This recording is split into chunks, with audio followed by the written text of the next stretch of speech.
Hello everybody and welcome to the Masters in Forensic Psychology students, the Clinical Psychology students and also our Year 4 MSci students. I hope you'll enjoy this course, Cognitive and Social Approaches to Forensic Investigations, that is going to be led by myself.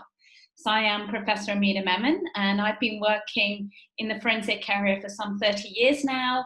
My main area of interest is in eyewitness memory, both in the assessment of accuracy from when collecting evidence from victims and witnesses, but also credibility and what some of the cues, reliable cues are when it comes to whether or not to believe a witness or a victim or indeed a suspect based on the content of their speech and their non-verbal behaviour. You'll be hearing about some of my research during this course, but I'm also going to be joined by some great colleagues. Dr. Sam Fairlam will be joining me from Royal Holloway, and he's going to be talking about his work on Islamophobia. We've got Dr. Jeffrey DeMarco, who graduated from Royal Holloway a few years ago with a PhD from the Law Department, and his background is in criminology, psychology and sociology, and he works as a lead researcher at the National Centre for Social Science Research. He's going to be covering topics like extremism and hate crime, youth cybercrime, risk assessment and terrorism. We are also very fortunate to have Dr. Zoe Gibbon-Wilson. Zoe is a clinical psychologist. Her background is also in cognitive and clinical psychology, and she's been working in the last year also as a postdoctoral researcher at the Centre for the Study of Emotion and the Law. Her expertise is in refugee mental health, and in particular in children asylum seeking, and in fact she works most of the time as in child mental health as a clinical psychologist.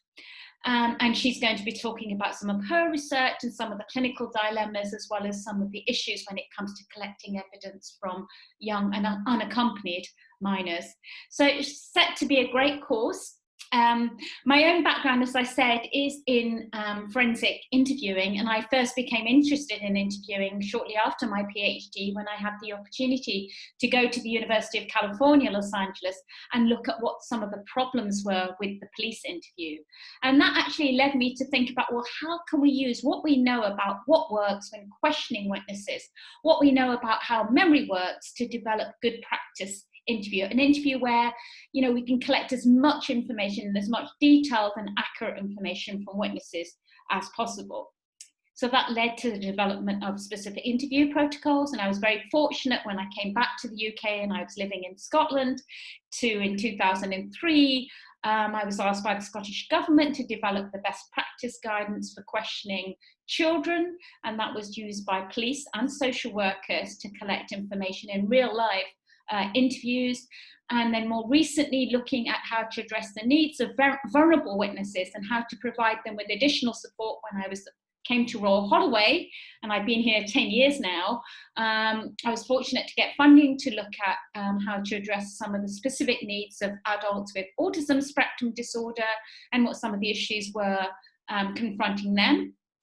I've continued to look at forensic confirmation bias, and I'll be talking about that in my first lecture. And also more recently at the Centre for the Study of Emotion and the Law, we've been looking at such factors as how secondary trauma affects victims and how best justice can be served for the vulnerable witnesses. So you'll be hearing all about that, and I'm hoping there's going to be plenty of opportunity for interaction, and looking forward to meeting you all and getting to know you and sharing this course with you.